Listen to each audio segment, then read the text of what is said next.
घरको शोभा चाहिँ फुलले बढाउँछ अरे नि त। So hello everyone, welcome to my mini vlog. र मेरो चाहिँ प्रायः घरमा फुलहरू पनि अब सक्यो है।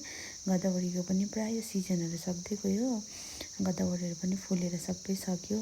त्यो भएर चाहिँ आज म जिरेनियम सार्नु आँटेको है।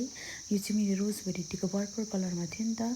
यसलाई सारौँ भन्दै थिएँ, तर यसमा चाहिँ सबैमा कोपिला लागेछ। त्यो भएर चाहिँ मैले यसलाई सारिनँ, यसको कटिङ चाहिँ मैले गरिनँ। र यिनीहरू चाहिँ मैले आज सारेको है। मैले यिनीहरूलाई चाहिँ अस्ति कटिङ गरिरहेको थिएँ, अन्त सबैमा रुट आएछ। त्यो भएर चाहिँ मैले आज सबै यहाँनिर सारिदिएको। मेरो आज मर्निङको काम नै यही भयो है। अन्त मैले चाहिँ अस्ति बजारबाट पनि ल्याएको थिएँ है, रोज भेराइटीमा। त्यो पनि मैले यहाँनिर अस्ति सारिसकेको छु। अन्त यहाँनिर मैले बजारबाट प्रेमुला पनि ल्याएको थिएँ नि त।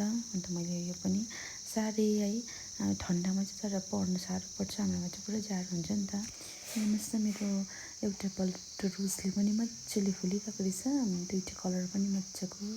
So thank you for watching my videos, bye by.